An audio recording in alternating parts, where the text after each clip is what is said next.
Okay, so I'm gonna type Scare Factory 4, but first off, I'm gonna check if my live stream is actually there.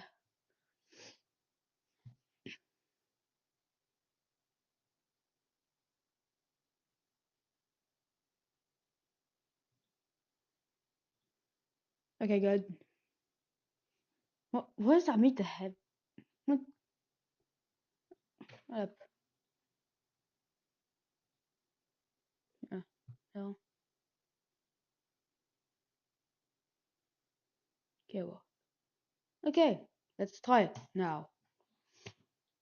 It took me some time to actually get the mod working because I had time constraint and because it did not know how to get more RAM or no more memory onto Minecraft because it only gives itself like 2 GB of memory.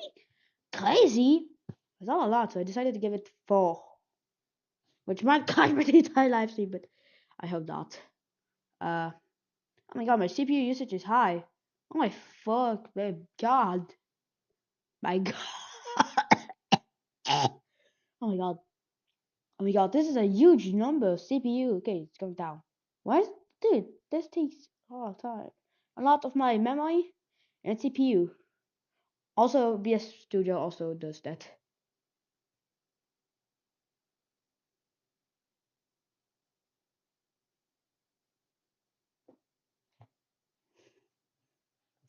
There's this, there's all these, there's also a window widget. 9. Windows Explorer, some kind of small. Oops, 0. Separate 1 CPU. Yeah, these already 51. Like, already 51. That's a lot. But it's at what the 1000 mark, and now it's going high because of how many items it has to get. Like, how many items, dude? It's like 5,800, 200, 300. Okay, good. So I did the first part. So doing the Minecraft engine, 4,000 texture engine. Oh my god. 14k. Okay, it's double. 4,200. What? Oh my! 61% memory. Oh, it already froze. Did it just crash? Okay, no, it's still fine. It's getting near. Okay, it's actually probably enough. It should be enough. You have 4 MB. Let me just. Yeah, I passed the crashing part 2 times. Okay, I'm gonna test this on a new world so that it actually gives me enough memory to play Minecraft peacefully. Also, yes, I have way too much memory, I think.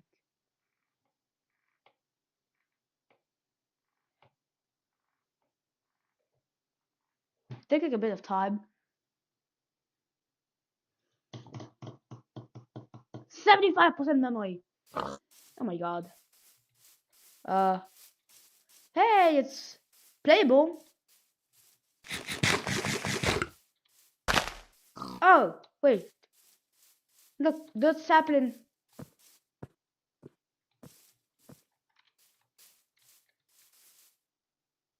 Damn, that's a lot of memory. What? Dude, what if, no, do not take it. Do not take it. No. Oh, you took the item.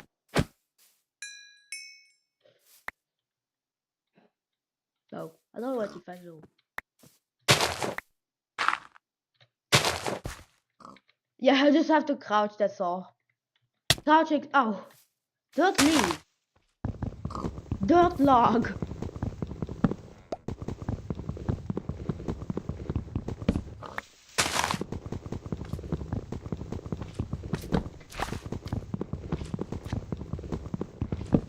Let's see. I have dirt resin. What does this do even? I can't craft it. I have 3 oak logs. Why do I have just 3? I have nuts, dirt acorn, advancement. Oh my! Okay, yeah.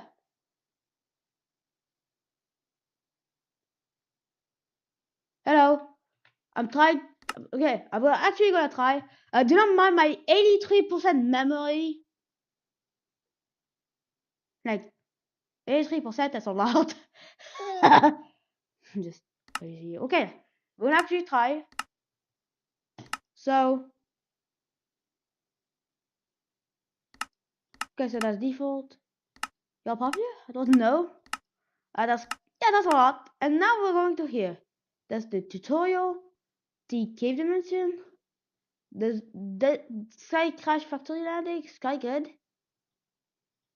Compact Sky, Amplified, Default, Large Biomes, Lost Cities, Flat, Peace Out,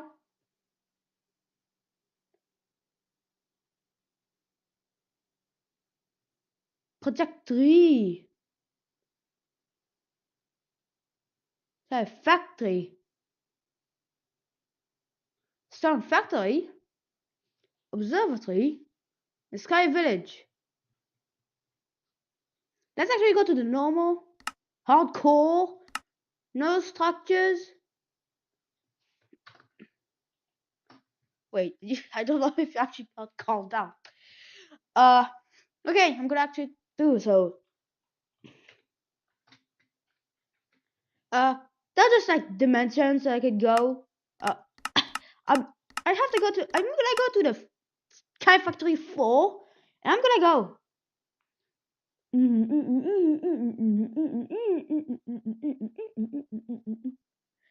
Damn, GTA 4 loading screens. Tips. Oh, where are my tips? Building terrain.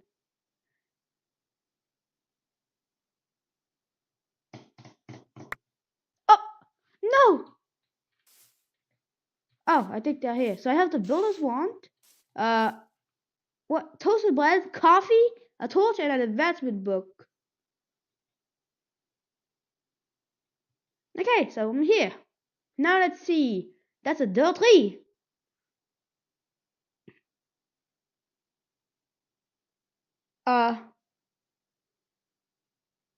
Okay. I first off need.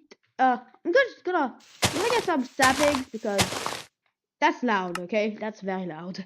Master volume 50. Okay, it's less loud, but it's fine. Oh, a single acorn. Also, I don't know what does this do? Infinity master. Matter. What the?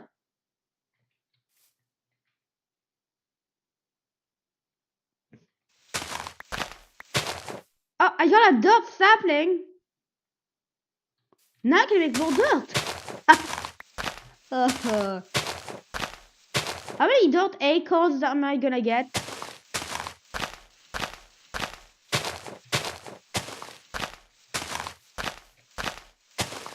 Mining away. Okay. Oh my god.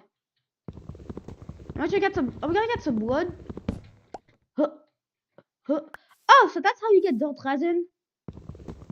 You mine this.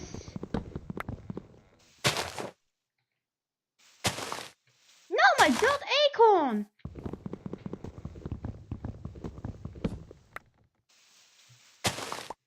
Okay, good acorns. Dirt sapling. Another acorn.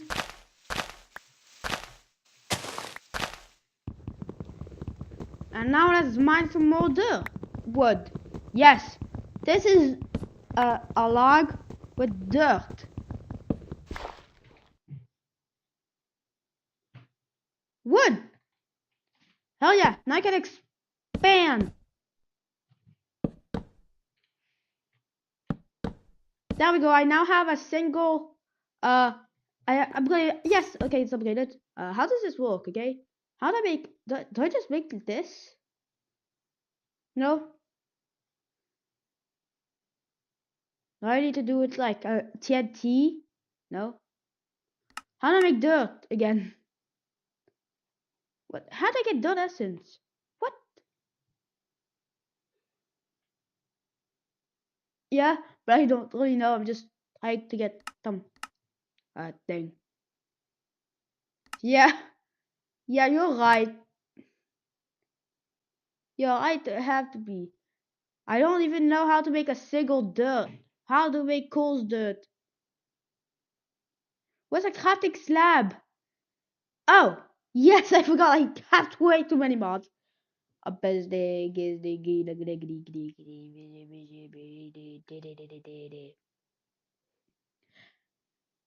how do I get dirt? I'm confused. How do I get slag? I unsmelt I unsmelt gravel. Wait, no, I smelt it. Shush. I'm stupid. Crafting station slab. Handheld? What? What? I could just yeah. Yeah, what the? I don't understand. How do I make huh?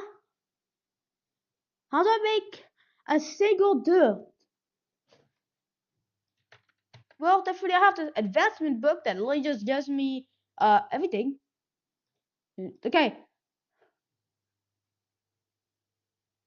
Craft dirt with using dirt and okay. Is it like this? No? I don't know how to make it. Did I just make it like this? No? I don't know. Did I just make it with like just dirt resin? Huh? Nothing. I'm just gonna uh yep, yep, yep. Faster that the tree just grows. I'm gonna just fart until the tree grows. When are you gonna grow? Oh, there we go. I actually need some more acorns, I think. I don't know, I'm just gonna mine all of this. I have just 12 blocks. I think I can just upgrade like one. I can actually get one block outwards. But, yeah, you have a, what did I get? What? I'm speechless. Okay, dirt resin. How does this work? Do I just do like this? No? How do I make, how do I actually make a single piece of a, okay, bonsai tree. What is a bonsai tree?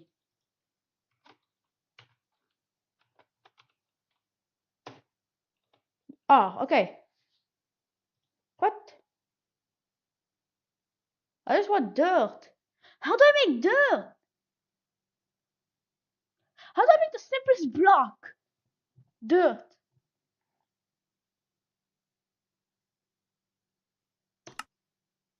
You just sludge. I'm gonna look on how.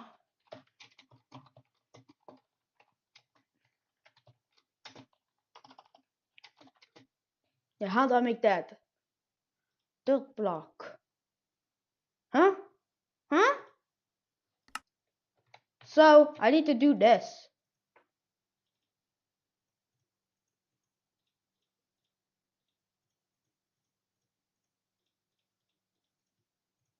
What?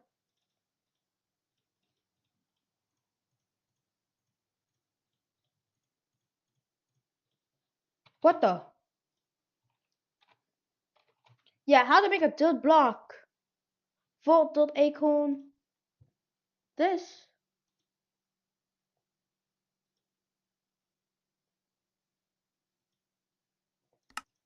Okay, I tried, but do I need an achievement for this?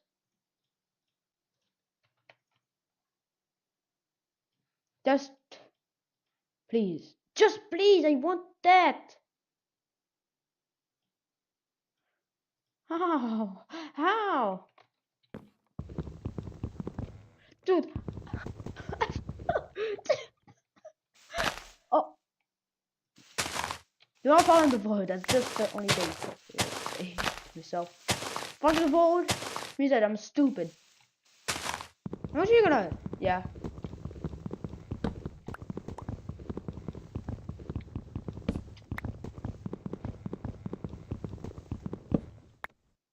Uh, yeah, advancements.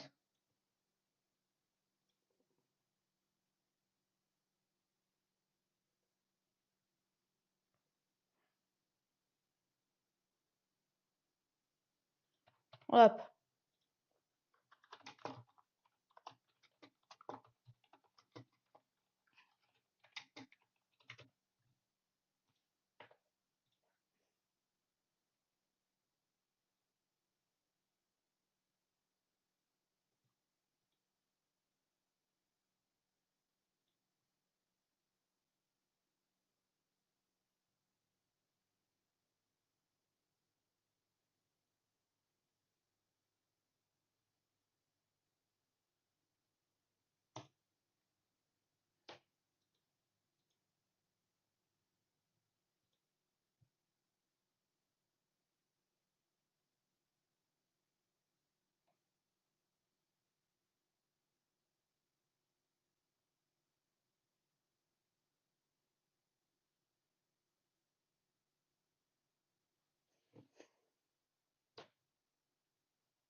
Can I get?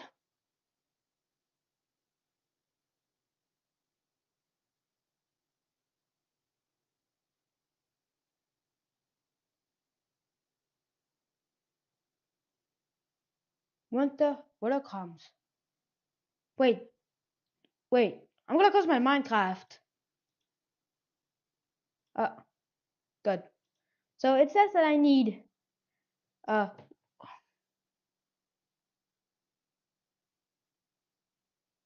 do I have no winter comes, Lily?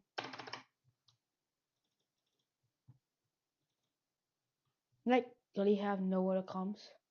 Skip. No.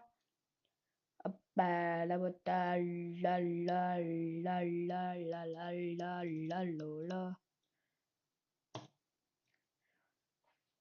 So I need winter. Yeah, I have winter comes, but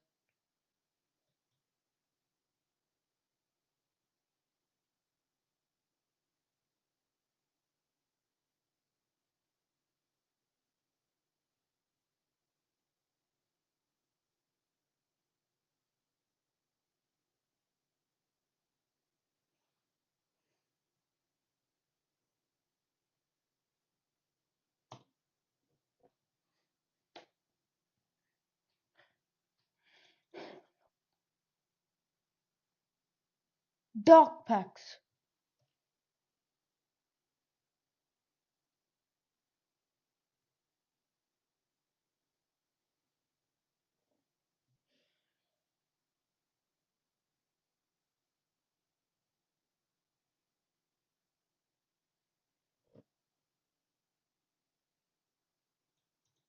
I don't understand.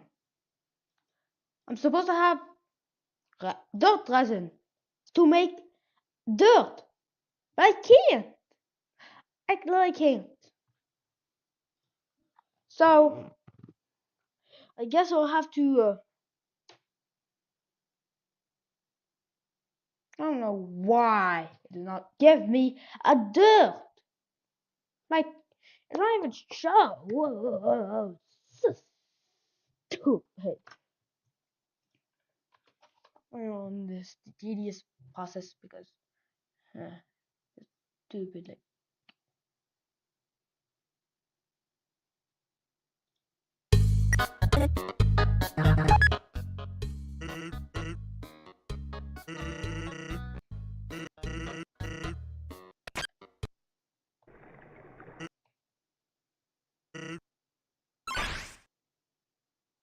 what?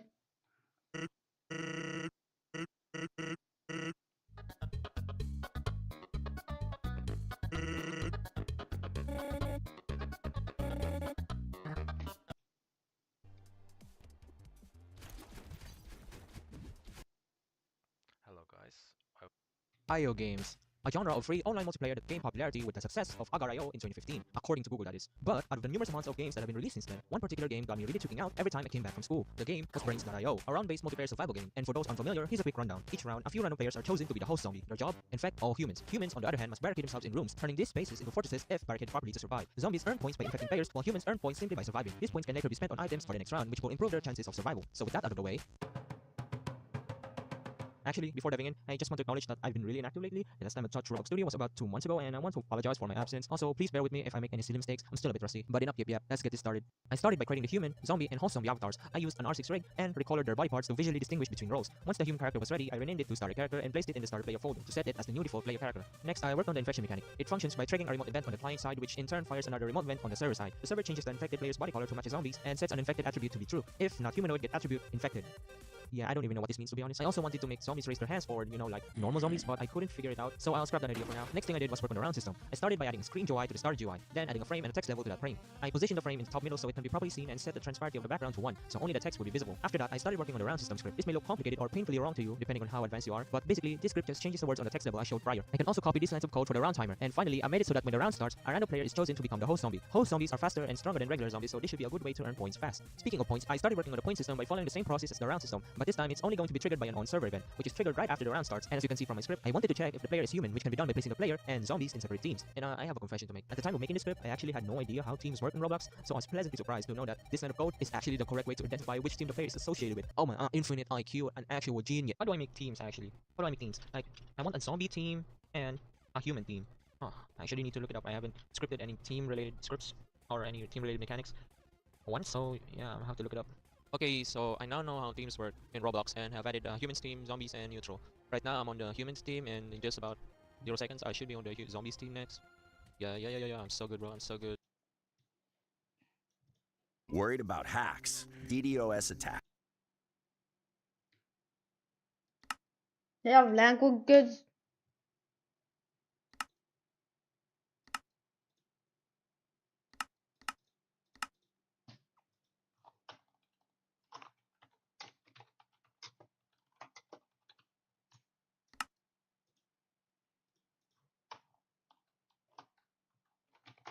Yeah, let's go to the scene. -1.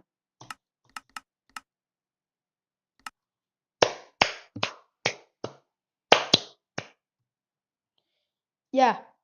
So, I don't know why, but I can't make any single piece of dirt. Gosh. Damn it. Never. Damn it. Never. Damn it. God. Dude, what? I just got. Okay, so I get tools and then.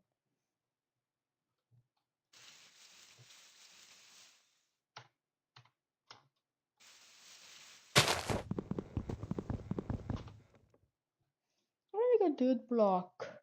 1. Chiseling.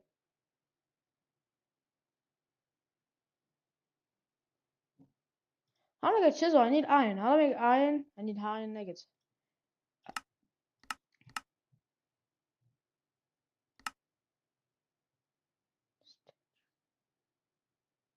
Okay, so if I kill a baby zombie with statue do, cool, I'll get a 100% lot of flesh, this, and a 10% chance of nothing. Or I could just cook a chainmail. I need 9. God damn it. Wait, how to make stone? I need stone essence. How to make cobblestone, actually? Stone essence. How to make stone essence? I need stone seeds. How to make stone seeds? I need stone.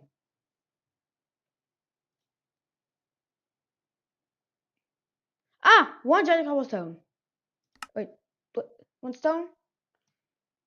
Mechanical squeezer. Anvil smashing. Chisel. What? That's colorful? What the fluff? I think I'll make it like a handheld crafting table because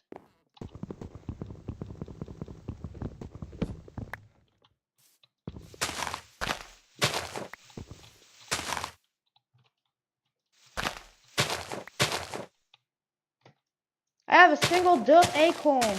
2.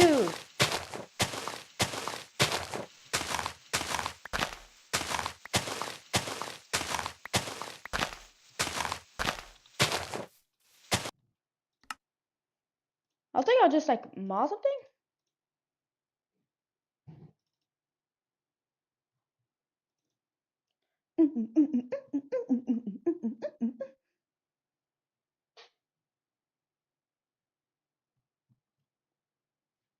Where's craft? Oh, craft. Craft.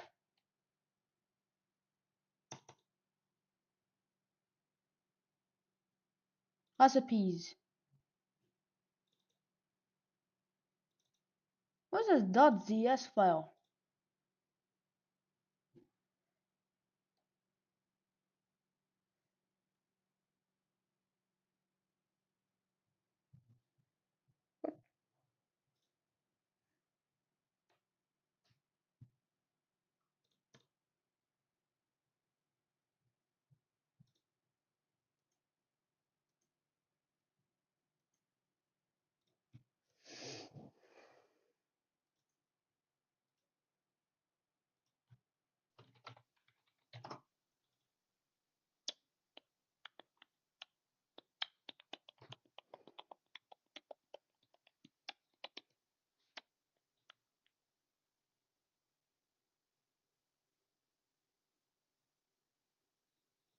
What do I need?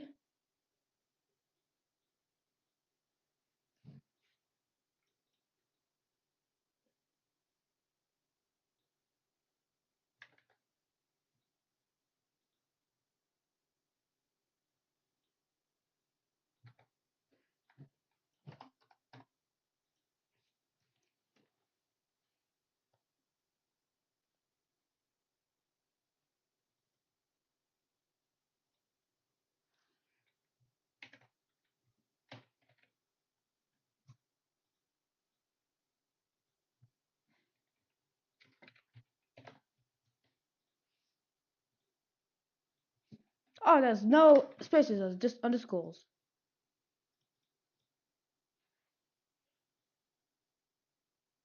Oh, resin underscore dirt.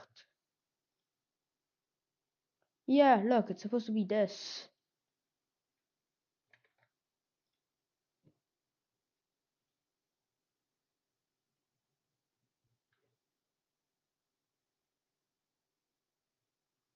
Shapeless recipes.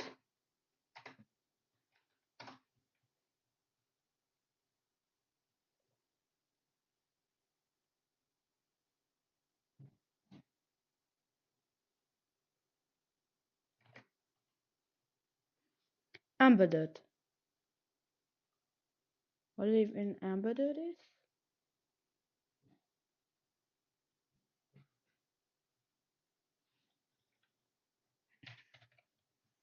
Dirt.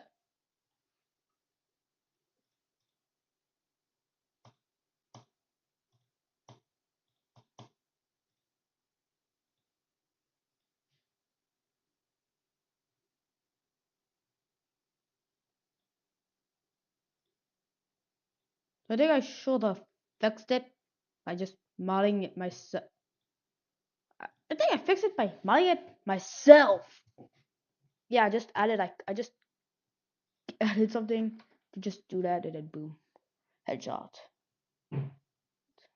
Damn, it's the roof. It's much taller than I thought. Yeah. Oh, why is it thundering? No. No, no, no, no, no, no, no. Nah. No, no, no, no, no, no, no. No, no, no, no, no, no. Don't do that to me.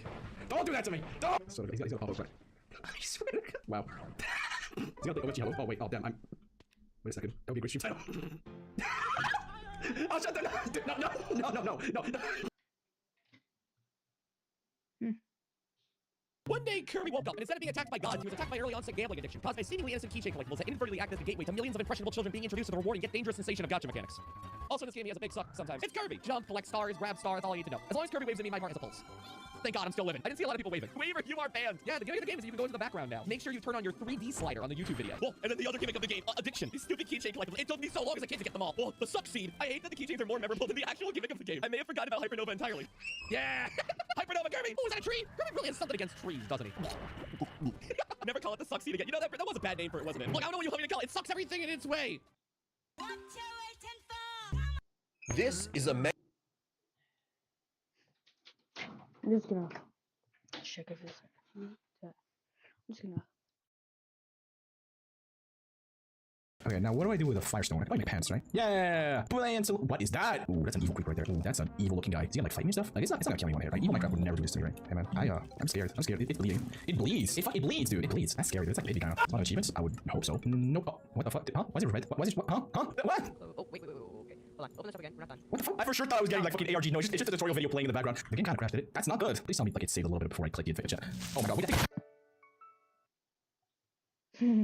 I found 27 amazing facts you probably didn't know about 1.18, so subscribe and here are some of the coolest things you missed in the Caves and Cliffs update. Number 1, everyone loves the normal Minecraft font, but Mojang have added a secret way to write in 1.18. It looks like the enchantment table language, but it's actually a new way to encode messages. This one says subscribe to it. Currently this font can only be seen with commands, but these runes might be used in the wild update for the Deep Dark, and have been seen before in Minecraft dungeons, where they're called Illager Alts. Is this what the Illagers are actually saying? I don't know about that, but I do know for number 2 that Mojang have tried to sneak in a few text changes without you knowing in the 1.18 update. Most of the door items have changed slightly, the hammer and the anvil has changed, and the regular item frame has been widened a bit. But that's not all. They've removed a single pixel from the texture of stage 3 carrot crops. Literally unplayable before. Speaking of hidden changes, for number 3, here are some secret changes that happen to the axolotls. Before 1.18, axolotls were able to spawn anywhere with enough water and darkness. Yep, that includes the end and the nether if you could somehow get water in there. Now they can only spawn in lush cave biomes with clay beneath the water. Why do they have to be so picky now? Also, the brown ones have had their texture changed very slightly because their back wasn't censored before. That is better posture. Number 4, this update stretches worlds up to 320 blocks tall, but that's not the highest the Minecraft version has ever allowed you to build. This screenshot is from an unreleased version that lets a rain generate up to 500 blocks up in the sky. It was probably scrapped because, yeah, that doesn't look natural. The smallest the world has ever been is 64 blocks tall, meaning your towers can only go about 30 blocks up before they hit the limit. I mean, it's technically spread in the sky. Number 5, is 500 blocks not tall enough for you? Well, with data packs in 1.18 and 1.17, you can actually go further. Mojang lets you make your Minecraft worlds up to 4,000 blocks tall. Now that's what I call skyscraper, but it's still not even as tall as Mount Everest. You can technically make it so that you can build even further under the world, but blocks won't save and the game completely breaks after going 65,000 blocks down. Okay, that is a bit too much to ask. Number 6, villagers hate villagers. They were created to be a villager's worst nightmare, but the 1.18 update actually makes them nicer. Before the update, they would attack any kind of villager. Now they're kind to babies and no longer attack them. They're so kind. The unused illusioner mob also got its texture updated, and witches don't have an invisible hood in their texture anymore, which used to look like this when made visible. Number 7, 1.18 does a load of things that have never been done to Minecraft, like being the first update in 10 years to be split into 2, or being the first update in 10 years to have no snapshot versions ending in the letter B. No, seriously, I checked every single one. However, this isn't the first update to be called 1.18. Back in 2015, the PlayStation versions of Minecraft got this update. It added acacia and dark oak wood stuff to the creative inventory. You're probably expecting more, but that's all it did. Groundbreaking. Number 8, you might be thinking that you'll only find the regular hostile mobs while mining in 1.18, but that's where you're wrong. These guys might jump scare you when you're least expecting it, because infested stone now generates in all 6 new mountain biomes. They can now even hide in deep slate, so don't be surprised when you're ambushed by a gang of silverfish. I'll give you my money, just let me get my diamonds. Number 9, while caving in 1.18, you should know Mojang's official names for each type of cave, and they've picked some pretty weird ones. Long thin caves are spaghetti caves, noodle caves are the even thinner ones, and cheese caves are the ones with large stone towers. I guess I can see why. Number 10, another new underground feature you need to learn about is the aquifer, because they're surprisingly great for finding diamonds. These are those flooded cave systems you find that can even take the shape of massive underground lakes. Diamonds are less likely to generate touching air, but because they're full of water, aquifers make diamonds more common and you can still see them. But they're rich. Number 11, speaking of underwater lakes, squids are going to be a lot less annoying now. Before they'd spawn in water at any height in bedrock edition. Now they're restricted to just 14 possible Y coordinates. Slow squids now only spawn beneath Y equals 30 instead of 63. Both also have a 5% chance to spawn as a baby in bedrock edition, which I've actually never seen before. Number 12, the new other side disc plays an amazing song, but the disc itself has some odd properties. Placing a comparator next to a jukebox playing it will emit a stronger signal than any other disc in the game. Also, creepers can't drop other side or pick step, even though they do drop all the other discs. It makes sense not to drop pick step as that one's unique, but why not other side? The song's so good they won't keep it to themselves. Number 13, it's so much easier to get powder snow, but that means it's much easier for it to catch you off guard. So while in groves and snowy slopes, avoid the freezing effect by wearing leather boots. Skeletons turn into strays in powder snow, and polar bears don't take damage. So watch out. Interestingly, go to the only mobs that avoid powder snow, meaning the ghosts truly are the smartest mobs in Minecraft. Somehow. Number 14, on the 1.17 title screen, you might have spotted this random splash text saying, this splash text has been delayed until part 2. Well, now that Caves and Cliffs part 2 is finally out, we can see what this text was going to say. Here we go. The splash says, this splash text is now available. They expected a little more, but that's alright. Number 15, 1.18 is not supposed to be adding new blocks, but the new biomes mean that the spore blossom can now be found in survival. Remember never to break them with shears though. Breaking them with shears uses up the durability, when they can be broken instantly with your hand as well and still drop. Spore blossoms can be placed under any block, but not leaves for some reason, even though they blend in better under leaves than they do under glass. For number 16, another item that didn't actually generate before this update is the drip leaf. So here are some interesting facts you need to remember about them. Minecraft's drip leaves used to look like this. Powering a big one makes it not flop down. You can turn a small one into 5 big ones, but you can't turn them back. Bone meal makes a big one grow. The big ones can now only be placed on certain blocks. An axe is best for breaking big ones, and small ones only drop when mined with shears. Oh, what just happened? Number 17, now that the lush caves biome actually generates, we can also finally find azaleas. Placing an azalea within 2 blocks of an oak or birch sapling will have a 5% chance of the tree having a bee nest with bees inside. This actually works with all flower types too. Number 18, the moss blocks you find in lush caves used to let you break bedrock. Using bone meal on them will cause certain types of nearby blocks to be converted to moss blocks. When Mojang were adding this feature, they forgot to make sure to only change certain blocks, meaning that they could even change bedrock. Moss is stronger than you think. Another weird thing about these blocks is that they let you put nether fungi on them, but not mushrooms. Number 19, nothing beats the satisfaction of completing a difficult achievement, and 1.18 adds 4 new advancements to Java Edition. They include things like riding a treasure in the overworld, playing a jukebox in a meadow, or my favorite, trading with a villager at a new height limit. Just when you thought trading prices were high enough. The adventuring time advancement has also increased from 30 required biomes to 50, which is going to need some serious trekking. Number 20, amongst the major changes being made to Minecraft, this update also brings a few tiny details that you didn't notice but will appreciate. When you find a buried treasure chest in Java Edition, you'll always get a potion of water breathing now. Some new things like water droplets making splash particles and temples being banned from generating in the water just make the game that little bit more accurate. Number 21, most new mountains are really snowy, but that wouldn't make sense right next to a warm biome like a savanna or jungle. Luckily, Mojang thought this through. When a mountain tries to generate next to a warm biome, it becomes a stony peaks biome. Instead of having ghosts like the jagged peaks biome, stony peaks have no mobs at all. Well, apart from monsters. Number 22, 1.18 has added a bunch of biomes and that's no secret. However, you likely didn't know that Mojang have removed a couple biomes too. One of these is the deep warm ocean, which you've probably never seen before because it never naturally generated for some reason. Mojang also removed 15 more biomes. Explains why they're called biomes. Number 23, mountains can now go really high, but how tall can they actually get? A 1.18 mountain can be up to 260 blocks tall. That's literally higher than you could even build before. Plus, you're still left with over 60 more blocks to build really cool stuff. I know this is the Caves and Cliffs update, but wow, that's a tall mountain. Number 24, there's a big feature that got cut from 1.18 that I really liked. Hostile mobs were only going to spawn in complete darkness. This really would help with making nice dimly lit builds and survival, but these changes got reverted, probably because they broke too many mob farms. I'll just stick to peaceful for now then. Number 25, Mojang changed the title screen background with every update. However, they keep the seeds for these images secret. But you guessed it, the seed finding experts from Minecraft at Home managed to work out the exact seed for the new background. It turns out that it's exactly the same seed as the original one from over 10 years ago. Look how much it's evolved. They grow up so fast. A detail that's really hard to spot in these images is that a chunk is missing right here. Hope someone got fired for that blunder. Number 26, lightning bolts have been improved for 1.18 in a small but weird way. In Bedrock Edition before the update, lightning bolts could have shadows. Aren't lightning bolts supposed to be made out of light? Mojang eventually figured this one out out and fixed it for the update. Come on, Mojang, it's in the name. Number 27. Getting a horse, mule, llama, or donkey to follow you has always required a lead or a particularly annoyed llama. With 1.18, you can get around that sometimes painful limitation with a hay bale for a llama or some golden food for the other mobs. They have very expensive taste.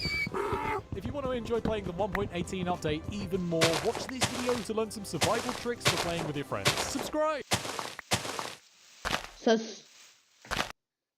I'm just gonna, yeah, I tried the modding, did it. Tried adding some new. I think I failed. I don't know. I don't even see my new craft.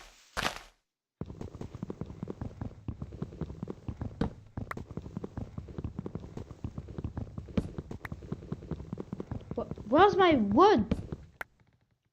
Oh, hell nah, it's falling. Also, I have an enchanted stick.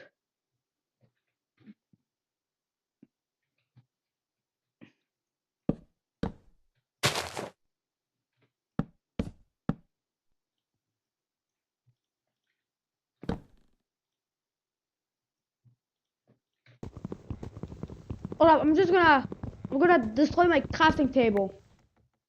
Because all I have to do is this, and then a stick, and then boom. And then I have a handheld crafting table. Can I make dirt now? Because I tried to fix it. No. I don't understand. Wait. Will I change everything? Yeah, I have to go do something because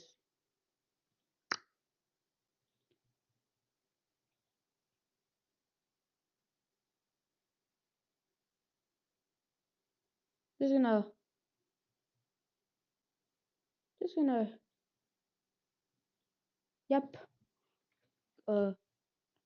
4,000 items. It's probably not a big issue if I just delete them.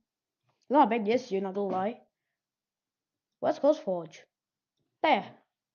Not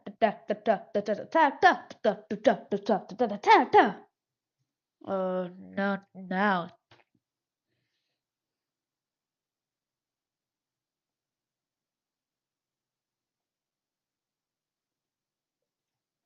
Now, then I'm gonna do Sky Factory 4.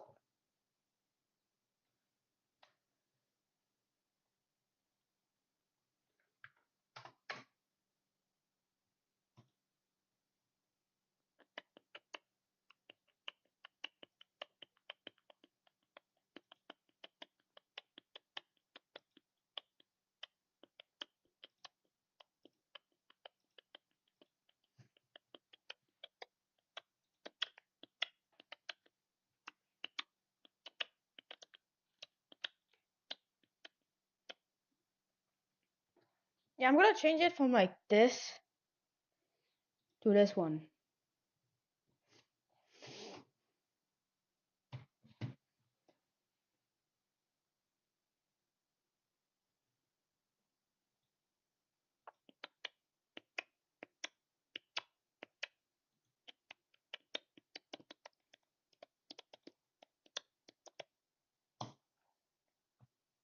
Delete. That was a lock. Nah, you're just stupid. Collect gifts, avoid snowmen, huh? Okay. Ooh. Oh, he got a dumpy. Is there gonna be music playing? We're gonna hear me. Oh, my ears! Oh, my ears! Ah! Sit down! Sit down! Sit down! No longer using with one click, Powder will find all the best moments from your New video dropping soon. The most liked comment on this post will be the first thing that I say. Okay, here we go. Hey YouTube, before we get started, I just wanted to clear the air. I didn't know that they were... So in this video, I had a terrible idea. What if I hosted a 3D modeling competition, but instead of the best model winning, the worst model wins? And to enter the competition, all people had to do was email me a picture of their model. I also got several Hub verification emails. You guys are screwed up. So as I go through the submissions today, I'm just expecting to see some funny things, maybe some models that you just don't see every day, and I'm sure that no one went too crazy. So without further ado, let's go through them. I got a lot of submissions, so this might be kind of a long video, but it's okay. It's not like you're gonna do anything productive with your time anyway. All right, very first one from KV. No, that looks good, so you lose. Next one from Thinbug. Dude, it looks good. You lose. You know what? Maybe this will be a normal video after all. Vertice Cake from Bacon. There's 30 more of these. I'm gonna need a couple of ibuprofens. From Manny, I tried regretting your channel Eagle avatar. It's actually a falcon. Good God! Dude, it looks like Mighty Eagle from Angry Birds Epic if he had like a 3-year crack addiction. Night Gamer, my first donut. Oh my God! It's 6 degrees where you live? Trash Topologia... Topologia Seal Master Peak. Oh, dude, he made this in Scratch. No, you lose because that's really impressive. Korth Great, how do you get rid of the soul in the default cube? Sean Gamer, Mom, can we have a teapot? No, we have a teapot at home. The teapot at home. Squid from Mainlitter. You get bonus points because your model doesn't even look like what it is. From Logan. Oh God, I'm gonna be sick. Really bad Topogobly model from Enderblade. Ah, I see he's taking the modern art approach to this competition. From Uselid, he's a good boy. Make sure to give him lots of pets. Maybe it's just a normal, cute-looking dog. I can't do this anymore. My humble contribution from Virtually Speaking. Okay, like, dude, what even is that? How do you even make that in 3D software? From Airbus PD, is this default cube game ready? Oh, see, that actually doesn't look that bad. There's just a few extra vertices. So you lose. From Sandy Stars, what happened to my donut? In what universe is that a donut? God is dead and I blended him? From Komoda? It's like it has detail, but it's really bad quality detail. I've never seen anything like this. Nothing can kill this from Flint? I had to reset Windows 5 times. I'm running 64 gigabytes of RAM?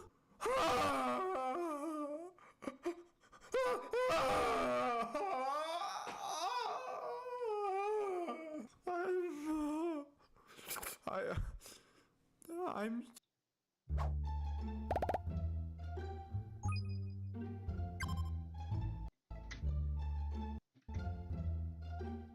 So I thought I'd check out the Blender help forum today, you know, see if I can help a few people out, maybe check out some cool posts. Dude, fuck you, Roblox. No one Minecraft ever posts anything ridiculous in this forum, so it's gonna be a very, very normal video.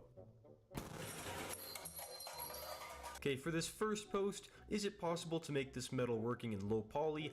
Absolutely it is. Just trace it over with one single vertex and then give it a skin modifier, resize it, and it'll look great. How would I go about creating a shader for this smoothie? Well, I would just UV unwrap a texture on it. You can do that with an image texture in the shader editor, and yeah, it would look super good. Is this topology good for the hips? What are you doing with that 3D model? What are you doing with? God, that was a weird one. Okay, maybe this one's gonna be normal. Is it good topology for a broken sword? Next post. Is my topology good?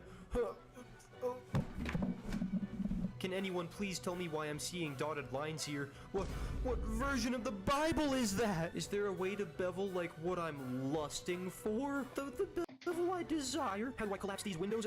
Whatever you're smoking is definitely illegal. The trolley problem. Okay, just a normal high quality animation. Why is he shifting the rails upward like that? That's not how the trolley problem goes. Wait, it's flying all of a sudden? Wait, where's it going? Is it just no. What is this effect and how can I replicate it? Why do you need to replicate that? Looking for critiques? Please critique my model. Looking for critiques. Can I have some critiques? Like, you know it looks good. Stop looking for validation and just be proud of it. What can I do to improve this walking animation? You are off of your rocker. So this is for actual blenders because the one we have it ordered broke. We got the part. Thank you guys so much. How do I recreate this GIF? What? Yo, Americans after deep frying butter. How do I calm down the simulation so it falls down like a good piece of cloth? Like a good piece of cloth. What is that? Why does my juice look so gross? Ew. How do I recreate this? You need professional help. How do I improve this? What happened? I made a rat. That's not a rat. That's not what a rat looks like. This happened by mistake, but I had to render it. Oh my god. I bet you can't tell which one's a photo. Alright, I'm done. No more Blender forum. Oh my god, goodbye. Today, I'm going to be going to the Blender help forum and checking out some posts. Hopefully we can see some sick renders and help out a ton of people. And obviously, this is a very serious forum, and there are no weird posts at all, so this should be a very, very calm video. Why does the material stretch of the curve? Well, it's pretty simple. You just need some texture mapping nodes on that guy. So add them in and then just mess with the values until it looks good. How to do this? Let's see. Wow.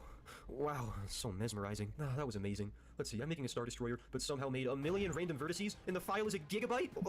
No, stop it! This shouldn't be happening! Yeah, you're damn right it shouldn't be happening! Any tips on how I could recreate and animate this symbiote effect? I have no idea! Houdini, yeah, use a better software, there you go. Is there a way to connect the four wheels to the car? Well, that is the saddest thing I've ever seen! The eyes, they're parented to the body, but they don't move with a tiny rig. Why? Oh my god, that's so cursed. 3D scanned a model but the edges are disconnected? What do you mean you 3D scanned a model? That's a duck! Did you f***ing capture a duck and take photos of it without its consent? Oh thank god, a normal post. Oh, finally. How would you get textures like this? Let's see. No! Stop doing that! For God's sake, just start an OnlyFans at this point. No! My cat walked on my keyboard and got rid of all the HUD. Select the cat and press X. When switching from Eevee to Cycles, Marissa becomes black? But what in the Michael Jackson? Trying to move entire objects, but it messes everything up? Go outside and start a lemonade stand or something. Do anything but this. Oh, new to interior scenes. Oh, first Blender project. But that's the new standard for a first project, then I'm quitting my job. How can I add sand on the chair and sofa? Are you kidding me? Click on the ground, copy and paste it, and put it on the sofa. Can this be achieved with GeoNodes? Just model it normally. Appended objects all go to their original position after render? I like to imagine it's like a foreign guy reading this, like, before render it was fine, and then final render, why do they move like that? Help, which windows will collapse into another window? How did natural selection miss you? My flower particles are flying away? I can't Press Enter to enable the narrator. What the fuck? Good. You're on the ground by default. We need to go now. Our planet needs us. He sounds so depressed. Just tell it to me straight, Doc. Do I need to start over? Yes, you need to start over. Kill it before it starts egging? Can someone tell me why? He sounds so defeated. I can't even make fun of that. I just feel bad for the guy. Stop looking for validation. Be proud of your model and don't ask for critiques when you clearly don't need them. Cloth modifier decided to do a little bouncy boogie on my chair. Okay, I need a mental health break. I'm going outside. Gingerbreadiest Rex. Oh, it's so cute. In today's video, we're gonna be checking out the Blender.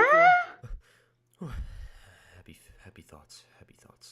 We're gonna be seeing if we can find some cool renders, and of course, we're just gonna check and see if anyone needs help and try to get some questions answered. And I'm just gonna pray that there's no more weird posts because I just want a nice, relaxing video. Total newbie here. Is this normal? Yeah, it looks like you might have accidentally enabled a setting that you didn't want to, so I would honestly just start a new project because it's hard to identify exactly what it is. Yeah, but since you haven't done anything, it should make a difference, and it should help you out a lot. A little Godzilla animation I made. Oh, it's so cute. Oh my gosh. We're off to a great start, guys. I didn't know what I was thinking using height maps. Come on, pick up. 911, what's your emergency? I don't know how to explain this, but it's definitely an emergency. I tried to animate a push-up. Whatever pills you've been taking, go bury them 100 feet below the earth and never tell anyone about them. I know it looks like real footage, but this was actually made in Blender. I'm absolutely sick of humanity. Any red apology tips? What did you make? What is that? I'm an engineer and I do 3D for fun. Somehow my managers knew this and asked me for an emergency escape demonstration video. This is what I send them? I'm gonna crash out. Easy UV to work with? Stop it right now. How do I remove the skin from my default cube? You're tripping worse than Helen Keller down the stairs. Is this good topology? To find a new society because humanity doesn't want you. Oh, thank goodness, a normal post. Rotation not working only for the upper arm bone. Let's see. No! I bought a $20 rig model. Why is this so messed up? Jesus, we need you! Downloaded something from Sketchfab and oh God is right. Oh my God, stop posting these. Oh, Interstellar. Okay, maybe it's something to do with Interstellar the movie. Like maybe he made a spaceship or something. It's a UV map. Oh. I wanted to use the dynamic paint add-on with empties, but what's going on? How did you get to this point? Started animating, then I remembered I had free will? Oh, just make something normal. Shade smooth? How? Donut parent issues? Dude, if you want to see parent issues, talk to any girl that listens to Radiohead. Does anyone know a better way to do this? I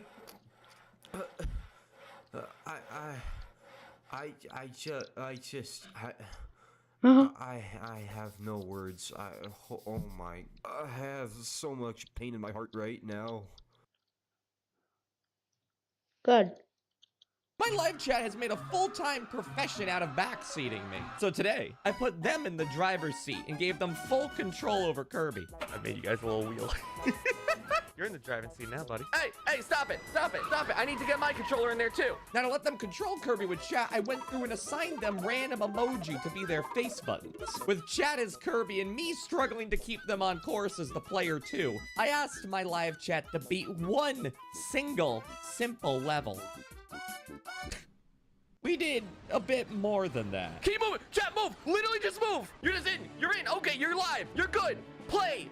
Live! Kirby! Survive! Move it all! Please go a single step. Just move a little bit. Just any direction. Left, right. Yeah! There we go! Okay, so now you're gonna have to get over that hill. You're just gonna... Yeah, there we go! Just punch the air! See, Kirby swings his arms! Kirby just swings his arms in order to fly. So punch, obviously, is how we're gonna jump. Then B is foot. B is suck. Okay, that's the first oversight. Don't kill that Waddle Dee! Don't kill him. You're on the ground level. You actually went out of your way to kill him. If you stop... If you want to press X to get me into the game, which I would love, I would adore, you need to press that one, whatever you just did. It's the YouTube monkey. I'm glad you got the YouTube monkey button. Funny monkey button. I get it. A lot of love, a lot of hearts. Let's keep on moving, all right? But that's kind of like a non... Wait, what the heck? You beamed me in? You made that happen? I can't believe you managed to beam me into the game while I wasn't even looking. This poor sucker. What did you do to him? All he had in his life was that hat. You took it. Stop sucking on me! I need you to make it over to the cherry. Yep, I know you love the cherry. I need you to eat it now. Come here, chat. Come to father. Good job. So just move left, right, etc. Come on. Come, you can do it, buddy. Up. No. Too far. You know what? Can I just do the door for you? Oh, I can. Hey, there we go. Everyone to the right. Come on, buddy. Wait, the camera's completely bound to you. I'm just here to make sure you don't die from anything. Or you know, everything. Come here. I'm gonna give you an orange. Come here, buddy. Yes. You're doing it! You're moving! All we have to do is put you in the... Splatoon sucks. The online sucks. Nintendo really isn't known for its stellar online service. It's been 2 minutes wasted in their game. Surely people are playing this game. But today, it's sucking is a good thing. Because if we can't have good online, then let's exploit it for content to see how bad it can be. So the idea is simple. Can I beat an entire world of a Kirby game exclusively within the loading times of 10 Splatoon games? My guess, not likely. It's very stupid idea. And go. Okay. There is a lot of inactionable time within Splatoon. Like a lot of it, as it seems. But, what time is that Waddle Dee? Why are they gliding? It's too late at night. Oh, it's that. The Waddle Dee. Oh, there they go. I can't play right now. I still have access to controlling in the game. Oh god, it's gonna be really weird switching between the two games. The cardinal rule here is whenever I can press buttons in Splatoon, that means I should be playing Splatoon. But anytime my buttons don't matter is when it's cool to switch. Some may say, oh, Daniel, this is dumb.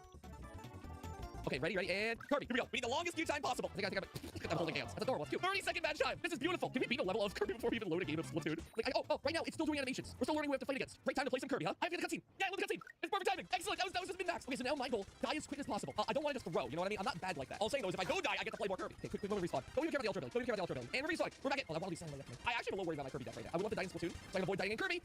Thank you. Perfect timing for that. Integrate. Thank you. I gotta kill this part of it. I'm gonna stay there for a second. Look, you guys were expecting commentary from this? My brain barely functions fast enough. What's up guys, this is Chaotix and welcome back to yet again another video on my channel. Today we're going to be going over the Nintendo Switch 2. This is going to be things that I want within the console and that I want Nintendo to pursue with this console as well, as a lot of us Nintendo fans are really happy with the Nintendo Switch 2 reveal and some of us aren't, which is totally fine. Some people expected something different. I expected something similar to the Nintendo Switch because, hey, the Nintendo Switch sold really well. Why would Nintendo want to go change it real quickly when they could just make it better? So let's go ahead and cue up that intro and let's talk about my wants and needs for the... As any returning viewers of this channel know, I've been having something of a Super Paper Mario arc recently. I did a level 1 playthrough where I couldn't gain any experience, and I did a randomizer playthrough where all the enemies were swapped to different ones. And while doing these, I learned a lot of random trivia about the game that I didn't even know as somebody who's played it several times and even 100% completed it before. So in a similar vein to my past videos on obscure mechanics in Paper Mario: The Thousand Year Door, I decided to compile a bunch of these things I've learned into one video. So let's take a look at some of the weirdest mechanics in the weirdest Paper Mario game. Oh, also if you're not already subscribed, please consider doing it. It goes a long way towards keeping this channel going. Thanks. Mr. L is a mysterious villain character that shows up during Chapter 4, but he mysteriously disappears after Chapter 6. Did you know that it is strongly implied that he is actually Luigi? Okay, we're not gonna do this bit. There are actually some really interesting things regarding Mr. L and Luigi, though. While fighting Mr. L in Chapter 4, or while fighting Dark Luigi at the bottom of the Flopside Pit 100 trials, the boss will occasionally try to hold up and use a Shroom Shake to heal himself for 10 HP. If you use the Pixel Throw on him while he's doing this, you can actually steal the Shroom Shake from him and add it to your inventory. If you damage him during this animation, it simply cancels the shake and he'll try to use it again later. He can heal up to 3 times during these fights, and stealing a Shroom Shake actually does take away from that counter. This is such a fun detail that isn't incredibly useful during a normal playthrough because of how easy this game is, but it legitimately came in handy during some of my challenges. Also on the topic of Dark Luigi, have you ever noticed that this boss is Mr. L and not Luigi? You can see the tiny little silhouette of the scarf that only Mr. L has, and his boss AI is exactly the same but with stronger stats. My best guess would be that they did this as a temporary solution during development and ran out of time or forgot to finalize this phase of the fight, or maybe it was an intentional Easter egg. Your guess is as good as mine. One final fun thing when it comes to Shadow, he is specifically programmed to prevent being cheesed by Bowser's fire. Any enemy in this game that takes knockback can be really easily chain hit with Bowser's fire in a corner, but Shadow in all 4 phases will actually take reverse knockback when he's close to a wall. Interestingly, the randomizer shows us that this seems to be a property that's programmed into the characters themselves and not the room that you fight Shadow in. There's some scattered other bosses that have similar mechanics, but Shadow is the most notable one. By the way, Bowser simply does not care about any of this and can cheese Shadow with fire by just backing up from the wall a little bit more. Mr. L's robot brother, Brobot, is almost as quirky as the man himself. You fight Brobot twice, and he actually has nearly 4 times as much health the first time compared to the second time. This is because it's formatted differently than any other boss in the game, being more of an arcade shoot-'em-up style thing rather than an RPG platformer fight like the rest of the others in the game. He even has more health than the final boss of the game, but still less than Shadow if you combine all of his phases together. However, by far the most interesting quirk with Brobot is found in the second fight. This is known as Brobot L-Type. He has an entirely different moveset featuring his new rocket fists and boots, and this is what I would consider to be one of the less easy fights in the game, but has a secret that makes it pretty easy for any playthrough. Fleep is often considered to be one of the worst or at least most useless pixels in the game because his ability is underwhelming and only useful for solving puzzles in the precise context that the game gives you. However, his normally lackluster ability to stun stun enemies and stop projectiles actually goes crazy in this fight. If you fleek the rocket fists as they fly towards you, they'll spin in place for a second and then launch right back at Robot L-type, dealing 7 damage to him. Considering that he only has 64 health, this means you can beat him with 10 uses of fleek, which is exactly what I did in the level 1 challenge, and honestly, it was one of my favorite parts of the whole thing. And now, let's take a look at a boss that's tonally completely opposite of Mr. L, and that would be Francis. This guy is hilarious, and his fortress is full of all kinds of Easter eggs. During the fight, Francis will use his chameleon powers to turn invisible and wander around the room before reappearing and using an attack. If you use Thudley to ground pound while he's invisible, it will reveal his location for a split second before he goes back invisible. This sounds like it could be kind of helpful, but you can already keep track of his shadow in 3D, or just have decent reaction time and hit him wherever he reappears. For the last boss quirk I'll talk about in this video, I would like to show off a speedrun trick that's so easy to perform that I think the developers had to know about it. During the Fractail and Racktail fights, you're supposed to flip into 3D, hop on their backs, damage the antenna a few times, and then they'll loop around and kick you off their backs. From there, all you have to do is repeat 2 more times to win. However, during the part where Fractail or Racktail flies off, you can stall for a bit and then jump from the tail back to the head, completely skipping the part where you fall back to the ground. This lets you get another cycle of attacks on the antenna, and then you can repeat this trick a second time to kill either boss without ever going back down to the ground. This is much easier to try during Racktail since you can use Peach to float, Luigi to jump higher, or Thudley to stall yourself while you're in the air, but it is entirely possible and still not difficult with just Mario during the Fractail fight. Let's take a break from talking about our enemies and instead point out some of the really weird mechanics that this game's cast of pixels have. There's 11 total pixels, with 3 of them being entirely optional. I did my best to unearth at least one interesting thing to say about each pixel, so here we go. The Shroom Shake stealing I mentioned earlier could definitely also qualify as a throw quirk, but there's another one that happens to involve the second pixel as well, Boomer. You can place a bomb and then quickly swap pixels to throw, pick it up, and then throw it to create a projectile AoE style of attack, but honestly it's really clunky and requires pretty quick timing, so it isn't that useful. Using Boomer near any enemy in the Beatboxer family will temporarily stun them because I guess it interferes with their headphones or something. This is also not incredibly useful in most circumstances, but I did manage to use it to decent effect in my recent video playing Tark's Pid 100 Trials Randomizer. Slim's quirk is that he is easily the least useful and least interesting pixel in the game. I couldn't find any actual obscure mechanics for him. He seemingly functions like paper mode from Thousand Year Door, but he also allows you to turn intangible if you stand still, more like Lady Bow or Vivian's abilities, and they barely do anything with either of these mechanics anyway.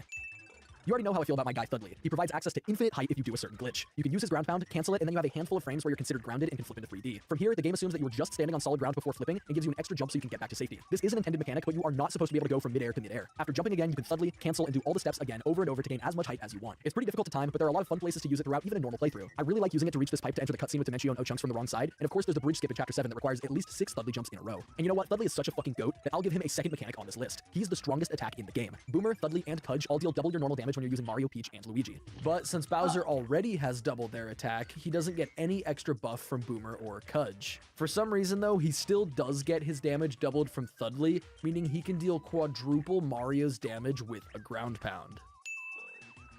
Carrie is kind of the opposite.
of Slim. She seems pretty underwhelming on the surface, but is actually incredibly useful in this game. She slightly increases your movement speed, but massively increases your acceleration and maneuverability, making her an excellent pairing with Bowser for completely shredding bosses. The mechanic I'll share for Carrie just so happens to be the best experience grinding trick in the entire game. If you line up two Squig family enemies right next to each other using throw, you can use Carrie to repeatedly jump on their little spit rocks and gain experience that compounds on itself. Each rock you jump on gives you a measly 10 XP, but each subsequent hit stacks on the previous ones. So you'll get 10 on the first rock, 20 on the second rock, 30 on the third, etc, etc. Having two Squigs makes it grow way faster, and this can be used to grind to the max level fairly quickly. My favorite room to do this in is the last area of 1-1 where you can save the Squigs off to the left, clear everything out with the Megastar, and then set up for a long road of XP grinding. It's definitely really tedious, but there is no faster way to gain this much XP in all of Super Paper Mario. While recording this footage, I decided to see how long it would take to get all the way to level 99, and as it turns out, it only took me about 25 minutes. Oh yeah, this was supposed to be a Carrie quirk, right? Well, for some reason, this only works with Carrie. If you don't use her, you'll get ejected from the combo super early. With her though, you can grind up to the point where you get tens of thousands of points per bounce, which is absolutely ridiculous. Fleep already got an awesome mechanic featured with Robot Type L, but somehow this guy is the gift that keeps on giving. He has a really fun interaction with the Mr. I family of enemies. Normally you can only kill these by running in a circle around them while in 3D, which may be an obscure mechanic itself. This is a reference to Super Mario 64 where this enemy is from. However, you can also apparently kill them instantly by using Fleep on them. Fleeping on their shit spins them around and then they die. This is really not useful in the regular game because of how rarely this enemy is used, but I found some really good uses for it in the randomizer. The thing that makes Kudge special is that he is one of very few Mario characters in the entire Mario series that can canonically say a swear word. When you first meet him, he'll ask you to enter your favorite word. Anything that fills all 8 character slots will satisfy him and allow you to progress. But not before he shouts out whatever you typed loudly into the ether. There's absolutely no text filters for this part of the game, so he can say shit, he can say fuck, or any of your other favorite stinky words. Interestingly, one of the only other instances of Mario characters being able to swear is in Thousand Year Door. The Yoshi Kid's name does not have any text filters, and as such you can name him any obscenity that fits within 8 characters. He'll occasionally be referred to by this name during the game, meaning that those characters can also swear. Also, I've heard that this works in the remake since apparently they forgot to add text filters there too. Dottie is another pixel that's pretty underwhelming under normal circumstances since her ability is slow and clunky to use, and it's another hyper-specific one when it comes to solving puzzles. She does allow you to camouflage from enemies, and this can be used to cheese post-game dungeons pretty extensively. The Pit of 100 Trials becomes a lot easier when your enemies stop noticing you, and the Samurai Kingdom especially can be destroyed by this since you can just flip to 3D, shrink, and then be undetectable. However, the coolest cheese tactic that Dottie opens us up to is against the Chapter 8-1 O-Chunks fight. If you stand at the exact right spot in the corner of the room with a tiny little baby Bowser and hold your flame breath down, giant O-Chunks will get stuck in a cycle of jumping against the wall to try and reach you, and he'll hit your fire over and over. This fight is already pretty easy, so the fact that you're able to cheat it is pretty funny. Barry is the first optional pixel that you can get in this game, and honestly, I really couldn't find anything obscure to point out about him either. His ability does seem to be a reference to Super Guards and Thousand Year Door, and it's a ton of fun to use and can reflect projectiles and stuff, so I guess I'll just give him a big old gold star for being fun to use. And yeah, we'll move on. Dashel is the reward for defeating Racktail and completing the Flipside Pit of 100 Trials. He's pretty much just a run button, but I did find something pretty interesting to point out about him, and it involves everybody's favorite level on this channel, yes, the Mario Hamster Wheel. You can only access this wheel during Chapter 2-3, and once you clear it, you can't access it again. This means that in order to bring Dashel to the wheel, you have to clear the Flipside Pit of 100 Trials at pretty much the earliest possible point in the game, which is as soon as you unlock Boomer. Hilariously though, the Hamster Wheel does not care what speed you're running. The wheel is either moving or not moving, and if it's moving, it will generate 30 rubies per second. This means that tiptoeing, running, sprinting, or anything in between will all yield the exact same rewards. Weird game. This is the actual worst pixel in the game, but since she's optional and has some cute cosmetic effects, it's hard to be mad at her. She can give you access to a couple optional collectibles in the outskirts of Flipside and Flopside, and she'll play a different song for you depending on which character you have selected. And I didn't even know until recently that this song apparently cures status effects, and that's actually like her main intended use. I thought that she was just kind of bonus, but apparently she has an actual effect that could maybe potentially benefit you in combat. But of course, status effects are really weak in this game and don't ever really cause any problems, but we don't have to tell her that. A really cool Easter egg that Piccolo has is that if you decide to do the tedious string of side quests to unlock her before 7-2, she completely cheeses the Underchomp. Using Piccolo has a 100% chance to put all 3 Underchomps to sleep for 2 turns, meaning you can sleep them, attack them on repeat until the boss dies, never giving it a chance to attack you. And according to the Mario Wiki, this is actually a reference to Greek mythology, where Orpheus charms the 3-headed dog Cerberus, which the Underchomp is obviously based on, into sleeping in order to get past and gain an audience with Hades. And fuck, that's actually pretty cool. I believe that. And now let's move on to the game's cast of regular enemies, since they're just as intricate and weird as the rest of the game. We'll start with a pretty simple but really funny text error. The Dark Chairbull is a silhouette of, no, not anything inappropriate, but the Sleepy, Ice, and Poison Chairballs. The Dark version can alternate between any of these status effects when it attacks, and according to its catch card description in-game, it can puff itself up and explode. Spoiler alert, it can't do that. It just doesn't do that. I'm guessing this is a bad translation that happened during English localization, but none of the other Chairballs mention anything about explosions. Onto another one that's not obscure in the sense that nobody knows about it, but obscure in the sense that it's underhated. Let me introduce you to my good friend, the Ninjo/Ninjon/Ninjeri/Dark Ninjo. This guy sucks, like really badly. He was easily the worst part of doing the Samurai Kingdom during the level 1 challenge, and every time I encountered him in the randomizer, he pissed me off. When you deal lethal damage to any variant of this enemy, they have a 50% chance to actually die and a 50% chance to turn into a bomb. When they turn into a bomb, they tick down their fuse for a second and explode very similarly to Boomer. After the explosion, the Ninjo/John/Jerry will respawn nearby and do a bunch of quick hops. The stupid part about this is that he's effectively reset. So when you take out all of his health again, he has the same 50% chance to fake out and respawn again. This might not sound that bad, but when you lose that coin flip 5 times in a row and take a bunch of damage and waste a bunch of time, it really starts to get to you. Now, this video is more about actual game mechanics rather than writing Easter eggs, so I don't want to include too many more things like that. But I did want to give a quick shout out to how crazy some of the Samurai names and personalities are. Every single one of them is some kind of pun or reference, including references to previous Paper Marios and even other Mario games. You'd have a better time just reading the wiki page for all of the Samurai guys rather than listening to me read it, so I'll just link it below for you. Now, since I included an explanation for the best experience grinding trick in this video, how about the best money grinding trick? This trick involves using catch card SPs on Amazy Daisies. It isn't very useful for grinding from nothing up to the coin cap of 999, but instead is useful for stockpiling money beyond the coin cap. You'll understand why after I show you the trick. First, fill your inventory with up to 10 catch card SPs. The more of them you have, the more time efficient this will be. Next, head to Chapter 5-2. This level has a spot where an Amazy Daisy Daisy will always spawn in 3D, and you're pretty much guaranteed to catch it if you're in the postgame. And even if you've just gotten to Chapter 5, you still have really good odds of catching it, to be fair. After using a catch card SP and bagging that Amazing Daisy card, you can exit the room, walk over and enter this pipe, and then retrace your steps back to the Daisy room. Going 2 rooms away like this allows it to respawn, meaning you can catch it again. From here, repeat until you've used up all of your catch cards, and then you can head back to the Flipside or Flopside card shops to sell the Amazing Daisy cards for 300 coins. It only costs 100 coins per catch card SP at the Flopside card shop, so you can profit up to 2,000 coins per trip you take. This also gives you a pretty convenient bank system, since you can have up to 99 Amazing Daisy cards, meaning you can store 29,700 coins this way. It's not the most glamorous solution, but it's by far the best that this game has. And now for one final and honestly really cool hidden enemy mechanic. Super Paper Mario's version of the OG Super Mario Bros. Infinite 1-up trick. This glitch has been intentionally added to most future 2D and even 3D Mario games, and since Super Paper Mario is a 2D Mario platformer-esque game, you better believe it's here. In Chapter 1-1, there's a place with a Koopa shell and stairs that very much resembles the original 1-1. Getting the Koopa shell lined up here just right and stomping on it over and over lets you gain infinite XP. Wait, what? Yes, after a few jumps, you start to lose experience points instead of gaining them. You end up at a net negative after doing this. Yes, you can end up with less experience points than you started with. So that means they knew about this trick and decided to leave it in, but punish you for using it instead. Shoutouts, by the way, to JDAster64 for posting a video of this 11 years ago. Yes, that same JDAster that made Infinite Pit and Tower of Trials. Small world. This game has way more items than you remember. During my playthrough of Tart's Flipside Pit Randomizer, I could have sworn that many of the items I found were modded in, but nope, they're vanilla. Specifically, there's a lot of weird mushrooms that seem so much like fan items but are actually real. The slimy shroom, the volcano shroom, the fruity shroom. It doesn't look very gay. And also gotta give some shoutouts to Awesome Meal and Hamburger. So let's talk about some of the weird shit they do. There's a ton of items that have secondary effects that aren't even listed in their description, and my favorite of those is probably the emergency rations. It's this cute little like astronaut food version of Mario mushrooms. I absolutely love it. Unfortunately, it's exactly the same as a plain old normal shroom shake. 10 HP, cures poison. Except it actually does do something else. Consuming this item in either the Flipside or Flopside Pit of 100 Trials will allow it to heal 50 HP instead of just 10. That's as powerful as an Ultra Shroom Shake for a fraction of the cost. To me, this seems like the entire point of the item, so I don't know why this wouldn't be included in the description anyways, but still, pretty cool. There is actually one other item in the game that functions this way, and out of everything, it's the fucking space food. Fuck you, space food community. You follow a false prophet. But true to its name, when you consume it in space, it also gives you 50 HP instead of its usual 10 HP. I'm not sure why you'd ever really need space food, since space is only Chapter 4, and you probably only have like, what, 25 max HP at that point anyways, but they already put it in the last game, so why not this one, I guess?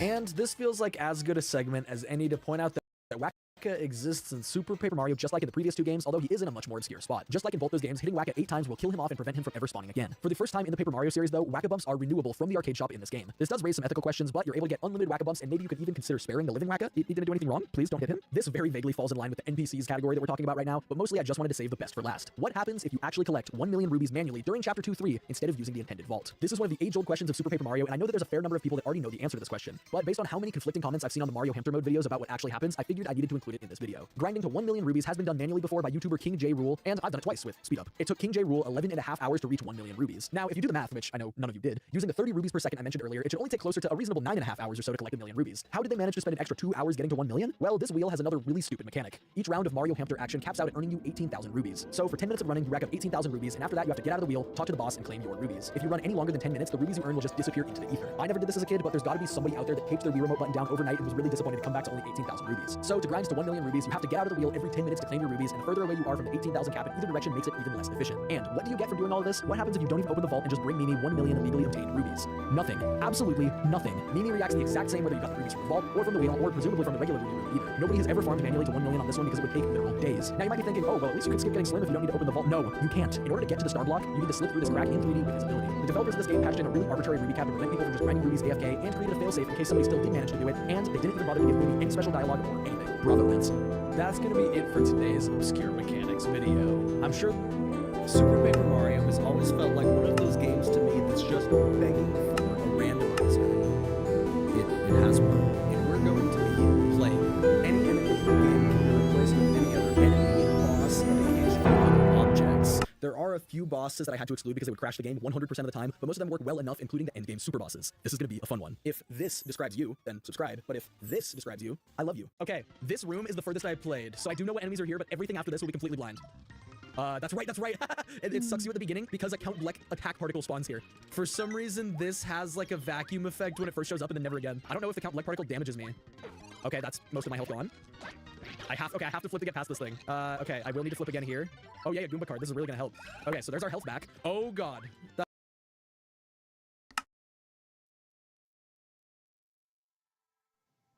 Does this work?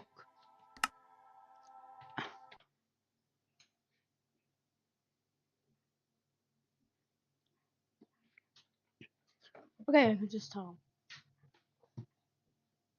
What?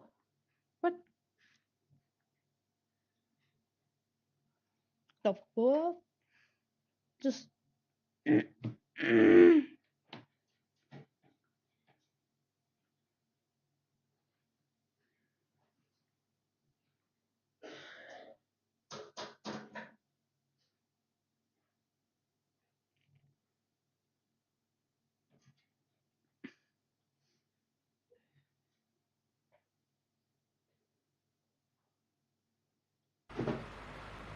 Let's see.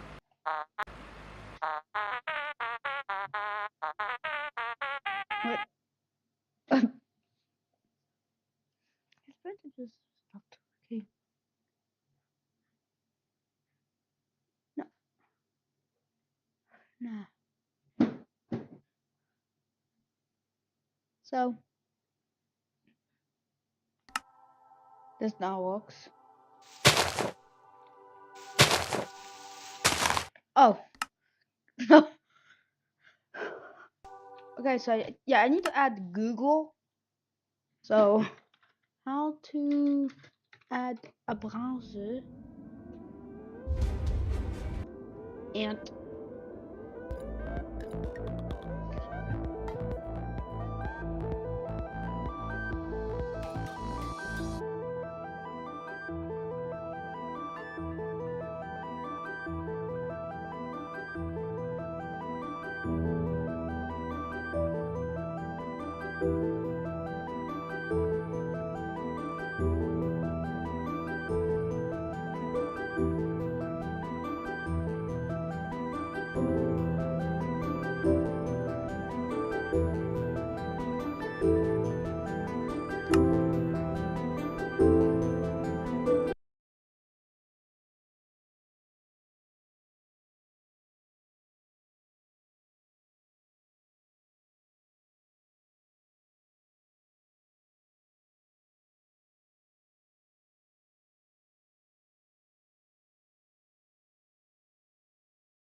Right. No, no! No, I didn't do it! I didn't do it! That's insane. Imagine you open Stereo Madness. When you reach a drop, you turn into a snake. Oh, dude, what? The game mode switches gravity every time you hold. Okay, so it flips gravity every time. It's like a wave. Let's revamp these Jump Stash levels and see which player reaches the finish line first. Hear me out. Let's keep the difficulty simple. We'll ease them into a little, and after letting the guard down, the real challenge starts. Wait, that's the right way! Wait. That looked like such a tight hallway, bro. What? I don't know what the hitbox is. The hitbox is low-key like really generous here. Despite that advantage, it almost felt like the contestants were dying even more. Oh, this is confusing. This is so confusing, bro. Oh! You could hold click. Oh, I feel so dumb now. Oh no. Everyone's gonna make fun of me. If you thought that was bad, wait until you see this. I'm afraid I cooked too hard. Please tell me that everyone else in this video is just as bad as me. No! I have a cool idea for the last part. You'll see. What if we just had another straight fly section? Voila, it's beautiful. Although I still feel like I can torture the contestants a bit more. So let's go boom, boom, boom, boom, boom, boom. Much better. What was that? I was right there. Oh, my Sigma. Yo, I bet these other people playing these levels like beat this instantly, bro. Dude, what? What is that? What is... If you've been caught up with the Mario Maker community as of late, you may have heard of Team 0%. Due to Nintendo wanting to murder Wii U and 3DS Online, that meant there was only a limited amount of time to play uploaded courses on the original Super Mario Maker. Team 0%'s goal was simple, to clear every uploaded course before the service shut down. As of writing the script, they actually just completed this goal. There's also some cheater or something on it. This all got me thinking back to the original Mario Maker, and I eventually remembered that game came with a few sample courses. These were pre-built by Nintendo and were meant to help give ideas on what to make for your own stages. I haven't played these since the launch of Mario Maker 2015, so I thought it'd be fun to make a video ranking all of them from the worst to the best. After replaying through all these stages for this video, let me just say, you all are not prepared for how mid these stages are. Despite there being 68 levels to rank, this is a fairly short video in comparison because most of these levels are complete garbage. Mario Maker 2 story mode levels were incredibly fun and creative, but these are not that. We're going to be judging these stages based on how fun they are, how much content they have, and how creative they are. So if you enjoyed this video, please make sure to leave a like, subscribe to the channel, at 200k, ranking every 2D Mario level. No, these do not count for that. Mario Maker's a spin-off. And let's jump right into the list.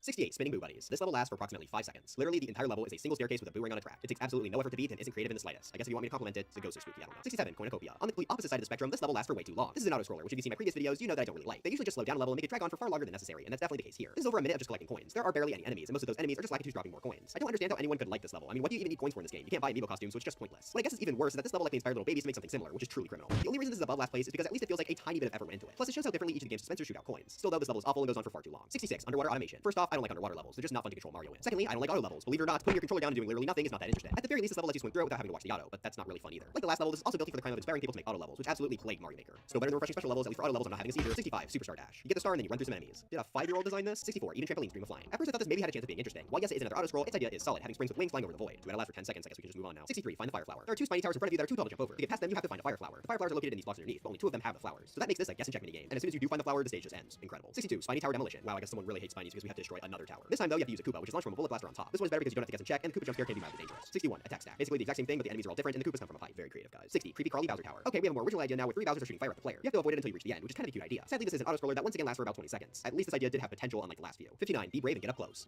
For this level, you have to find the star in these question mark blocks to kill the chain chomps. I find this to be better than the fire flower one from earlier, only because moving in and out of the chain chomps' attack range is more fun. It's still a boring pick-a-block level though. 58, underwater. Real exciting name this one has. If you couldn't tell, this takes place underwater, and it's just about the most generic Mario water course ever. Normally I place a course like this at the very bottom, but at least this feels like a level, even if it's not really fun. You could just spam A and ignore everything pretty much. 57, Sunken Mario. This is our final fully underwater course. I like it more than the last one just because it's more memorable, having a ton of different pixel art. So retro. The level gameplay-wise isn't that interesting though, you just have to avoid a few Goombas. It is pretty easy, but I somehow managed to get cornered at the end. 56, Bowser retreats, Mario advances. Here we have ourselves another cool Bowser idea. This isn't go along the track and shoot fireballs at us.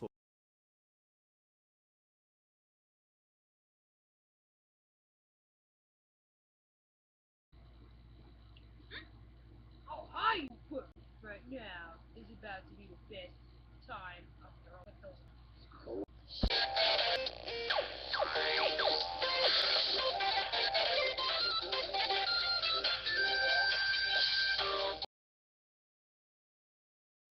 It would be so awesome.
Ink caves for non-sticky and jet works.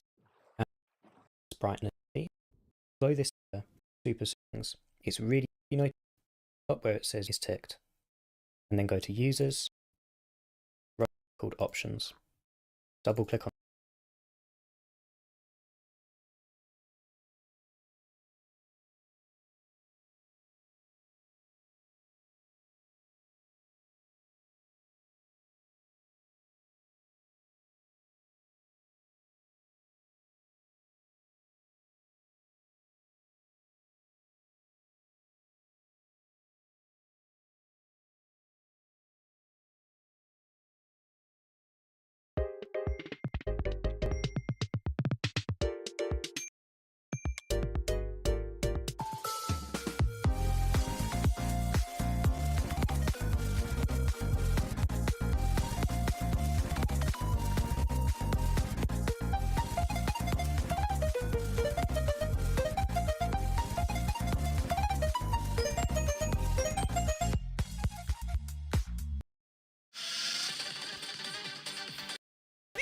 Is not simple, because right now I don't know what the video's idea is. My goal is to beat the first level of a Kirby world, but every 30 seconds, chat sets a new gimmick that I must comply with. Across this series, I've beaten the first level of 4 worlds, meaning if I can beat this level, there's only one last world to complete. But I'm getting ahead of myself. For now, chat has to decide the first gimmick that I must juggle. Every blink, Bilbo must blink. Nice and simple. Please, hit me. Every A press. Every A press. That's a nice and simple one. What else we got? Every kill. Every time Kirby dodges. Every intrusive thought. That one's too hard to track. I like where your head's at. Vote for what you want. And there's a lot of good ones, you know? Every A press.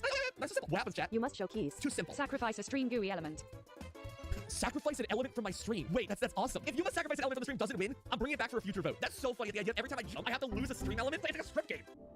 Never mind. Now that I've said it out loud, it's fallen a little bit in my tier list. You must change clothes. And we got a winner. Bilbo must change all clothing. Okay, we actually start playing Kirby. Here we go, everybody. Welcome, everybody. The idea is not simple. What are you talking about? Start. 30 seconds to pleasure. I've already jumped. Okay, we've queued up one clothing change. Luckily, you can actually get through a lot of this game without jumping. The dodge gives you a little bit of height, so it actually works really in your favor. Dodging is incredible in this game. And 30, that's a 30. So this is my shirt, these are my shorts. You can trust that I'm changing my boxers and socks. I know your game. You're not seeing any of that. What? I'm not even on camera. I'm unsubscribing. Rigged, show underwear. Hold on, I'll be right back. Okay, hello. Share. I've now gone dark mode. I would not have done this stream if I knew the first messages were going to be show undies and show feet. You didn't change your glasses. Change headphones. Change glasses, change headphones. I only have like one other pair of glasses. Change mic or rig. That's not clothing. Headphones are clothing, they're equipment. Do you guys really care that I change my glasses? Yes, we want. I gotta find them. Hold on. You know what's icing on the cake to all this? I have really cool looking sunglasses that actually look good on me. Guess what pair of glasses I couldn't f***ing find? But you know what I could find? My dusty 2007 Warby Parker glasses. Can you see the scratches on this? I feel like Hell's having like the nice like desert music. I really feel like I'm uncovering a relic right now. Oh god. Oh, they're like pinned weirdly. I forgot about that. Next gimmick. What is the every? Every few seconds. Every, that's not, I just closed everything. This is awful. Every 10 seconds. What else we got? Every single dodge. Every dodge is so brutal. Yeah. Dodge is my way to get around jumping. I have to choose one option to go with. Every dodge is so messed up. Okay, what is the must? You must press A. Every dodge, you must press A. Every time you dodge, you have to show feet. You can really, you can, don't cut me off. I was about to give an excuse. Yes. The issue with that is I'll just jump all the time. You know what? Sure. Show feet. No problem. Hey, Ken. Show me feet so I don't have to. It crashes. Ken's like, I got no interest. You call your mom. Just call your mom. It's so wholesome. Sure. I'm sure she'll be thrilled to hear what her son is up to right now. It's like a with no leaves. Number 18, here's a challenge. Get through this one block gap without breaking or placing any blocks. How would you do it? Like this, of course. Wearing an emoji will sometimes let you walk straight through blocks in better condition because your hitbox stays only one block tall. So make sure your base has no secret entrances you didn't even know existed. Number 19, ever hated how hard it is to see underwater? You can use glitches to your advantage to change how you see underwater. By positioning yourself in the exact right spot, you can see the entire ocean extremely clearly. Shame you can't see all the plastic floating here. Number 20, with candles being added, breaking the laws of Minecraft has never been made easier. Anything can be placed on them and made to float. Torches, buttons, levers, you name it. Anything placed on a candle acts as if it's on a full block in bedrock condition. Lanterns can hang off lightning rods and chains too. This is so cursed. Number 21, this one didn't exactly change the game, but it's so funny I had to keep it. Giving an honest answer, certain items used to make some weird stuff happen. Slime block showed an actual slime on the ground. Raw rabbit showed this. Fish would wiggle strangely, and chickens were really big. Why Mojang? Number 22, with the skeleton skulls supposed to be hard to find, but it used to be possible to make Beacon Factory, because strays would drop with the skulls. Instead of spending hours to find just 3 skulls, you could get 78 per minute. That's nearly 5,000 per hour. Oh, and you got a ton of XP too. Number 23. Mojang adding tridents got a whole host of game-changing glitches. One of these, which they eventually accepted as a feature, makes mob farming easy in Bedrock Edition, where tridents can be pushed by pistons. Keep the trident moving, drop some mobs in, and watch them all get killed. Pretty satisfying. Number 24. You probably know that villages in Warzone have wooden paths, but this was actually created by a glitch. Villages were only supposed to spawn in plains biomes when they were new, but a glitch in the code eventually caused them to start spawning in the ocean. And Mojang developer liked it so much, they decided that villages should have water walkways. Definitely better than this happening. But number 25 is another funny one. There was a snapshot version where Mojang didn't notice that every tree generated upside down, with the leaves at the bottom. I'm glad it wasn't an intended feature, but it's fun to look at. Also, in all versions of Minecraft, saplings can actually grow with a dirt block on top. Just don't ask me why. Number 26. The glitch that's been around since Minecraft Classic is the X-ray glitch. It's so influential that Mojang added spectator mode as its own feature. There have been many different ways over the years to see through the world, like dropping sand on your head or using pistons. And now spectator mode makes that even easier. Number 27. While making Minecraft, Mojang always tried to make sure every new block works with no glitches. There were so many glitches that they had to add a whole new item to find them. This is the debug stick, and it's more than just an enchanted stick. Hitting a block changes its state, and using it will change the way it faces. You're a wizard, Steve. Number 20.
Sorry, I'd love to do that. Thought it was off.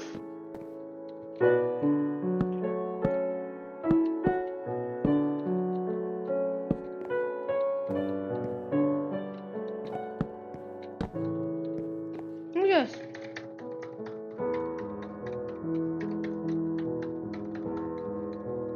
Observer. Help. Okay. Wait, how do I make gravel? How do I make a gravel? Yeah, gravel acorn. I need to crush this with a bit of sap. How do I get sap?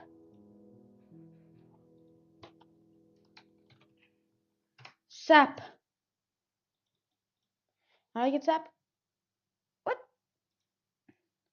Oh, that's how you get a bit. You get a bit, and then you get also the gravel acorn. What the fuck? How do I get this? Actually, I need a spruce. What? I need a spruce plants and some slabs.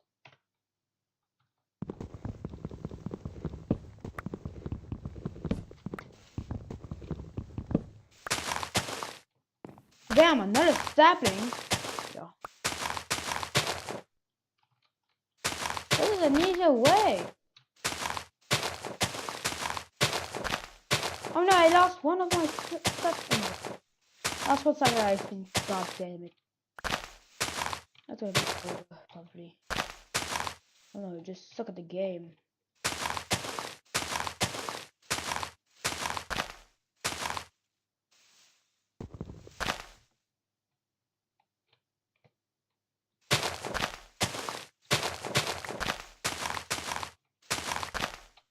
What about that this block item name reappears every time you mine? Oh, what a mine!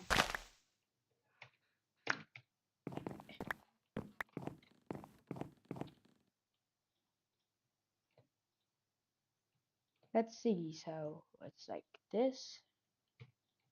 And yep, I love Lucy. What? Rustic. This is gonna be the area.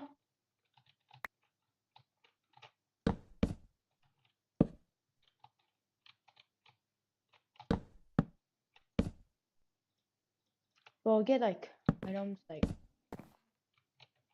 oh yeah, probably I don't know.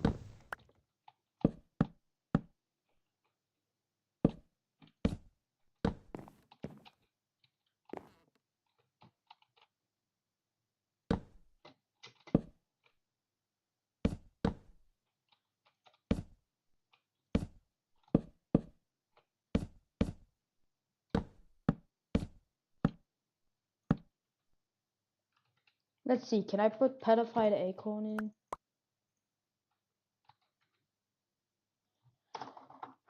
Crush. How do I crush?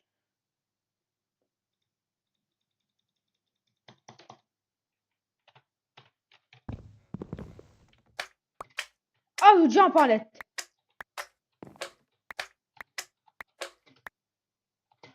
I got 7 gravel acorn. Oh, wait, I do not have enough. Oh, man.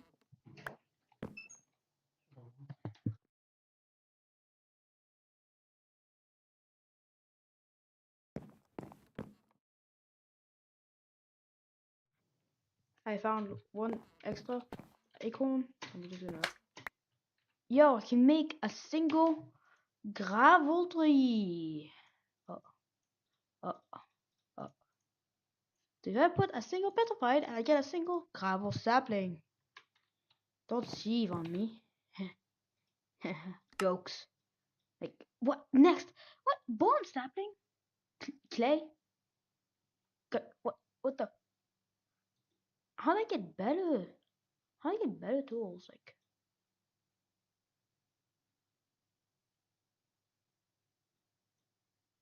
where's dough? Like, the achievement just called dough.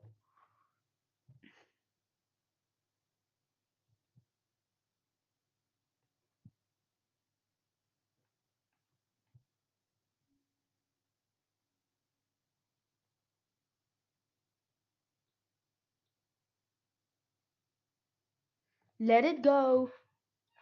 I have a slime. Not a helmet. Oh yeah. Oh. Dough. Donut. You win.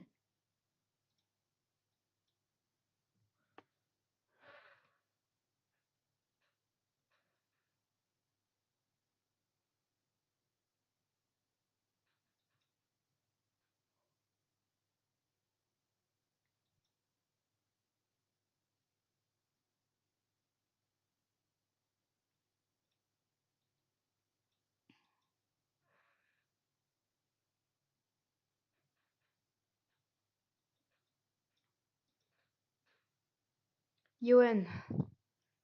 Yeah, you look. You win. Look around. If you see chicken, it's still you win. You win. Completionist. And what is this? You win. Hell yes, I can get win. I'm gonna see what this does though. Yep, I'm just gonna.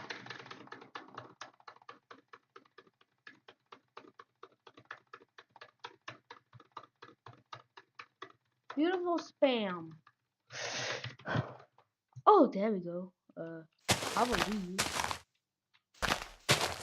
Think big.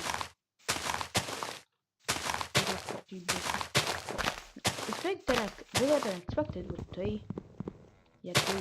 That's the 4.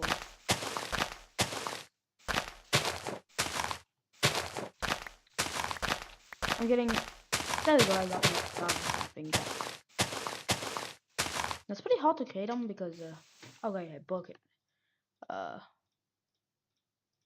Because that actually happened because I fixed it. Yep, already fixed.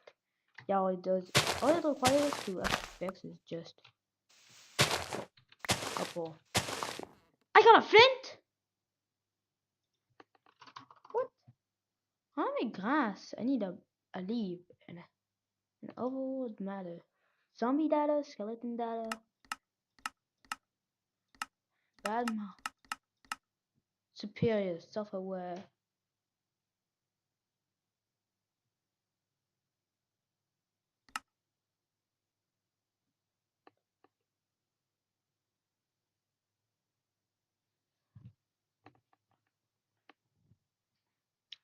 Now, how do I get stone actually? I need stone essence, which needs stone seeds, which needs this, which then needs this, which then needs a crystal, which then needs a diamond. Oh my god. How about for a cobblestone? How do I make a giant cobblestone though? Oh my god. No. I think I can't make stone unless... Yeah! I need petrified... Yeah, I need petrified for 1 cobblestone. Can I make a single one? It's like this. Oh wait, no, this is gravel. Yeah, I need a... Yep. Actually, yeah, I'm gonna cut this because this gives gravel. And yes, I've been with wooden tools for a couple minutes. Now it's been one full Minecraft day, not gonna lie. It's been one full Minecraft day. And I lost 1 sapling, great. So I have all of this, so it's pretty good, not gonna lie. This can get me cobblestone. Also, yes, this can actually help, but I need petrified resin, which comes from this. So I need to put these down. Cook. Get every single one.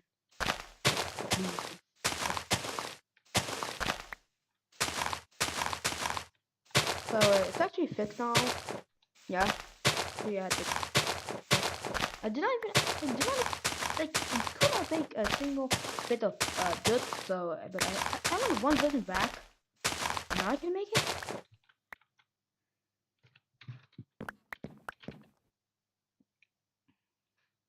I have 8. Wait, I think, yeah, I can make I'll make 1 cobblestone. Yeah, this is 1 cobblestone. On the rocks. Now I went from being stuck with stupidity to having this. Oh yeah, cobble.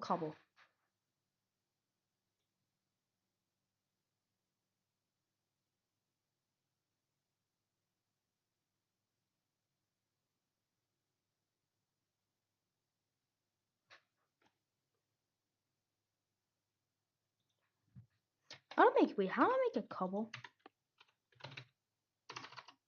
Cobble.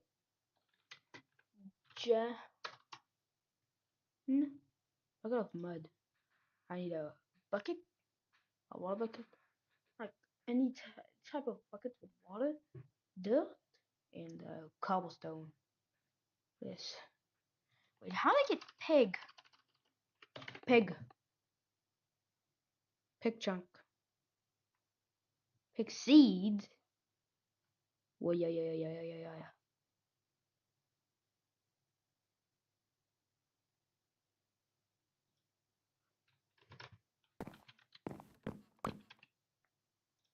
Dude, that's a lot of grinding. It's a lot of grinding, but it should be worth it as I'm actually doing everything. It's called Sky Factory 4, and the only reason why it is a Sky Factory is because you're on the sky. You have to make a factory. Of that. Yeah, well, I'll make all of these. Just get a Sky Factory, that's all. Wait, how do I get a bonsai? Yeah, bonsai. I need bricks, which I need cooking, which needs a cobblestone, and what do I need for...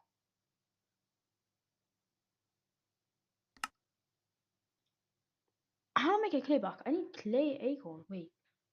Wait. Yeah. Clay. Yeah. Wait. Is it? Yeah, that's a clay sapling. What I need? A dirt sapling.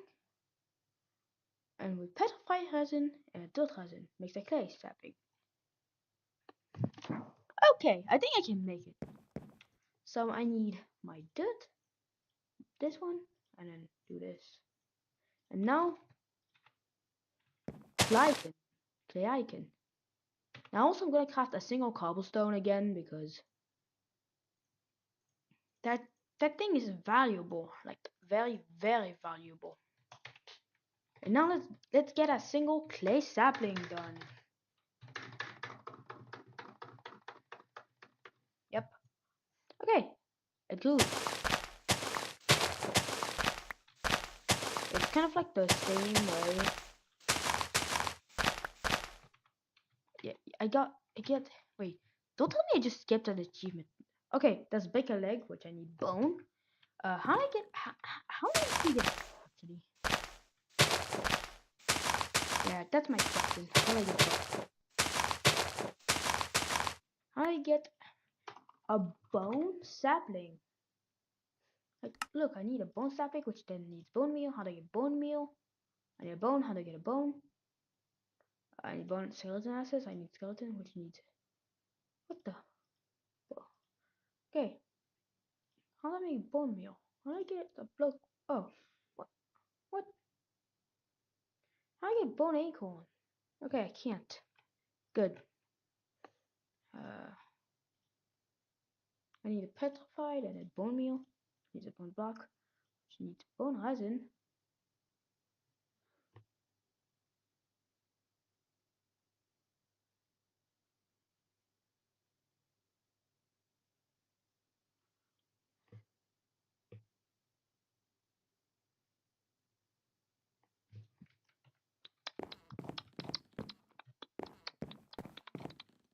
There's a 1 millibucket, so that means I can get.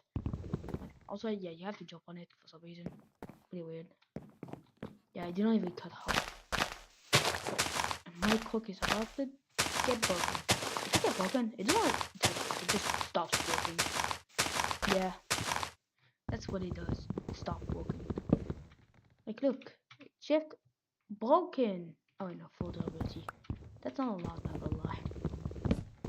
This is the only way I can actually get clay blocks. Yeah, no joke, clay blocks. I need clay acorn.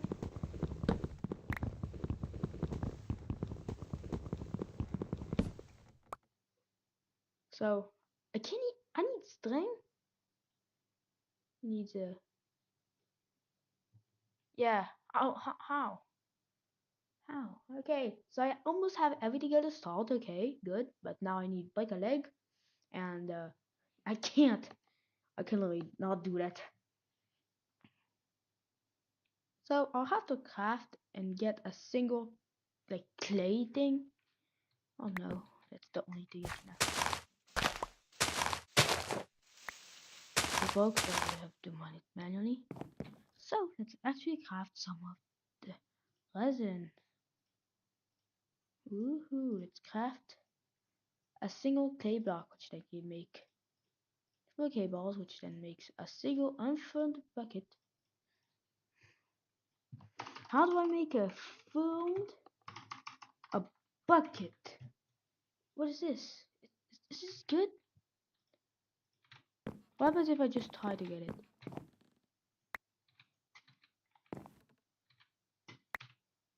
Huh? What? Oops. What?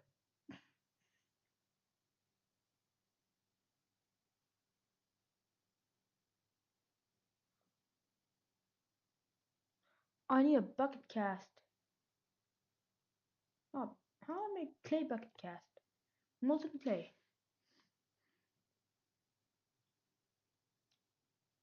I can get a bucket of fried chicken. Just the same.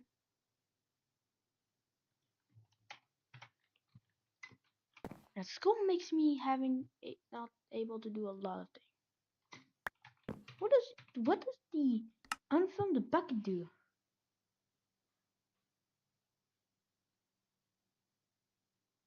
And fire. What? How do I fire? How do I get a fire?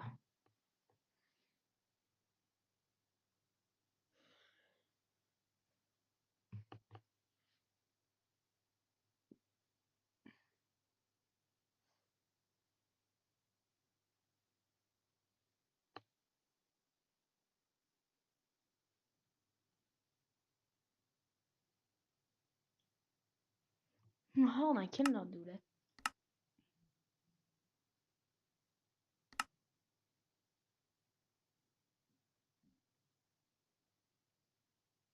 Okay, so I need to get a something. I have an unfilled bucket. Ceramics. Wait, there's a ceramic?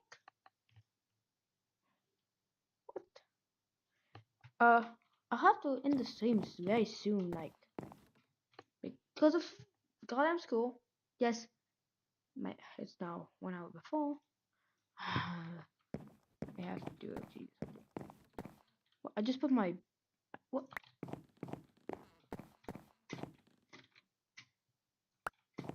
If I could actually get something. Oh wait, I spawned with a single torch.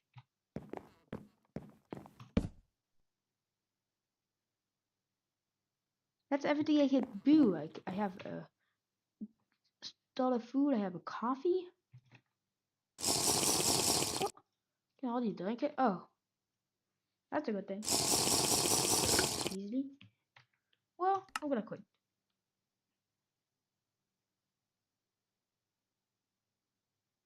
So, chat. It's my first time playing Sky Factory 4. I tried to actually do something better, and well, the song stages. So yeah, goodbye. I have to actually go to school, which is horrible, but I have to learn. I'm forced to learn. Well, see ya, and in another day, probably like in a couple hours after all my homework and everything else. So yeah, I'm just gonna change. Okay, see ya, chat.